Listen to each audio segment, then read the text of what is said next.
7월 27일 목요일자 매일 성경 예레미야 10장 1절 16절 이스라엘 집이여 여호와께서 너희에게 이르시는 말씀을 들을지어다. 여호와께서 이와 같이 말씀하시되 여러 나라의 길을 배우지 말라. 이방 사람들은 하늘의 징조를 두려워하거니와 너희는 그것을 두려워하지 말라. 여러 나라의 풍습은 헛된 것이니 삼림에서 벤 나무요 기술공의 두 손이 도끼로 만든 것이라.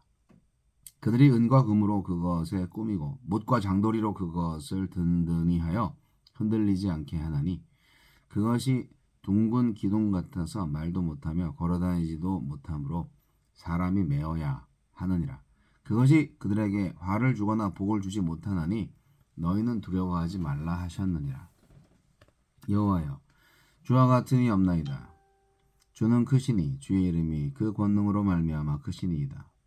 이방 사람들의 왕이시여 주를 경외하지 아니할 자가 누구리이까? 이는 주께 당연한 일이라. 여러 나라와 여러 왕국들의 지혜로운 자들 가운데 주와 같은 이가 없음이니이다. 그들은 다 무지하고 어리석은 것이니 우상의 가르침은 나무뿐이라. 다시스에서 가져온 은박과 우바스에서 가져온 금으로 꾸미되 기술공과 은장색의 손으로 만들었고 청색 자색 옷을 입었나니 이는 정교한 솜씨로 만든 것이거니와 오직 여호와는 참 하나님이시요 살아계신 하나님이시요 영원한 왕이시라. 그 진노하심에 땅이 진동하며 그 분노하심을 이방이 능히 당하지 못하느니라. 너희는 이같이 그들에게 이르기를 천지를 짓지 아니한 신들은 땅 위에서 이 하늘 아래에서 망하리라 하라. 여호와께서 그의 권능으로 땅을 지으셨고 그의 지혜로 세계를 세우셨고 그의 명철로 하늘을 펴셨으며 그가 목소리를 내신즉 하늘에 많은 물이 생기나니 그는 땅끝에서 구름이 오르게 하시며 비를 위하여 번개치게 하시며 그 곳간에서 바람을 내시거늘 사람마다 어리석고 무식하도다. 은장이마다 자기의 조각한 신상으로 말미암아 수치를 당하나니 이는 그가 부어 만든 우상은 거짓 것이요 그 속에 생기가 없음이라. 그것들은 헛것이요 망령되이 만든 것인즉 징벌하실 때에 멸망할 것이나 야곱의 분깃은 이같이 아니하시니 그는 만물의 조성자요 이스라엘은 그의 기업의 지파라. 그 이름은 만군의 여호와시니라. 아멘. 헛된 우상. 유다 패망의 가장 큰 원인은 우상 숭배가 얼마나 어리석은 일인지 말합니다. 다시. 유다 패망의 가장 큰 원인인 우상 숭배가 얼마나 어리석은 일인지 말씀하십니다. 네. 하나님과 우상을 대조하여 우상의 허구성과 우상 숭배의 어리석음을 폭로하고 그 종말을 예고합니다. 아휴, 책을 오래 못 보겠어요. 눈이 침침해갖고.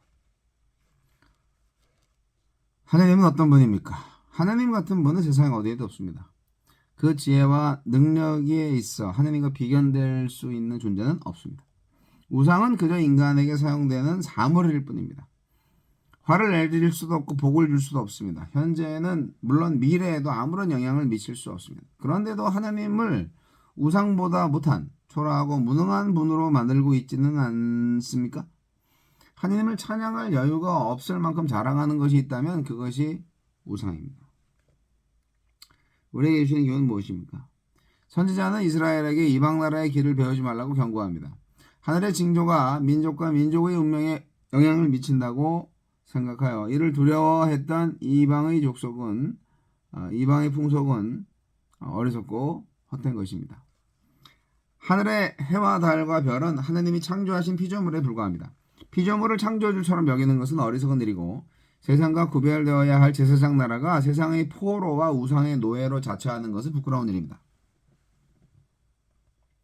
우상이 아무리 정교하고 아름답다 해도 사람이 만들고 꾸민 공작품에 지나지 않습니다. 그런 것들은 모두 인간의 기대와 욕망을 투사한 것일 뿐 그 속에 생명이 없습니다. 형태나 숭배 방식이 달라지더라도 우상의 본질은 같습니다. 그런데도 인간은 자신을 만드신 하나님과 자기가 만든 우상을 비교할 뿐 아니라 하느님 대신 우상을 선택합니다. 자기 자신 하나 건사하지 못하는 자에게 자가 아니지 것이지. 자기 자신 하나 건사하지 못하는 것에게 자기 인생과 운명까지 맡기니 얼마나 어리석습니까? 어리석네. 사람은 참으로 어리석습니다. 하느님이 지으신 신묘막측한 존재이면서도 생명 없는 것에 자신의 운명을 맡기니 참 어리석은 존재입니다. 어리석은 인간은 자기 손으로 만든 것을 의지하다가 결국 수치를 당할 것입니다. 우상이 사라질 때 우상 숭배자들도 함께 끊어질 것입니다. 하지만 야곱의 분기시신 하느님은 헛된 우상들과 다르기에 야곱의 운명 또한 다른 민족의 운명과 다를 것입니다. 무엇을 섬기든 섬기는 대상을 닮아가고 그 대상과 운명을 같이 할 것입니다.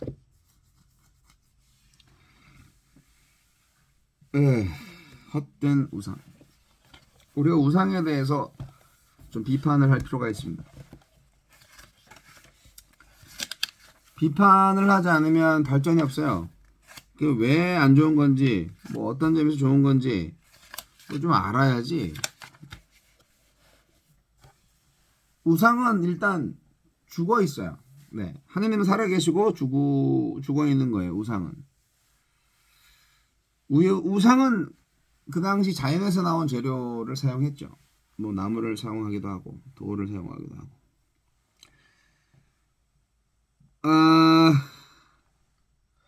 우상을 하나님과 비교하는 건 무의미하죠. 그런데 정말 신기한 거는 사람들이 하나님 선택하지 않고 그런 우상을 선택한다는 거예요. 참 신기하죠. 하나님은 보이지 않으시니까. 만든 우상, 그렇죠. 우상은 결국 누군가가 만들어 놓아야 하는 거죠. 네, 인간이 만든 거죠. 그러나 하나님은 스스로 있는 자입니다. 예, 그러니까 우상이 죽어 있다. 우상은 인간이 만들었다. 그리고 앞으로는 또 우상 사라질 운명에 처해 있습니다. 언젠가는 하느님이 심판하실 거니까요. 역사를 보면 실제로 이루어졌고요. 네. 천지를 짓지 않은 우상은 그 하늘과 땅 아래서 멸망할 것입니다. 우상은 시간이 지나면 녹이 슬거나 썩으면 비를 맞습니다. 뭐 우상이니까. 하나님은 모든 자연 만물, 바람, 구름, 비, 번개 뭐 이런 거 다 주장하시는 살아계신 하나님이십니다. 그런데 사람들은 우상한테 절을 하면서 비를 내려달라고 기도를 하기도 하죠. 네. 오늘날과 어떻게 비교될 수 있을까? 오늘날 똑같습니다. 우상 섬기는 사람들 너무 많죠. 네. 가장 중요한 것은 창조주 하나님에 관한 믿음이라고 생각합니다. 하나님은 땅을 만드신 분이고 지혜로 세계를 그리고 명철로 하늘을 만드신 분입니다. 하나님은 살아계십니다. 우상 숭배 이제 그만하세요. 하나님보다 더 사랑하는 거 우상이죠.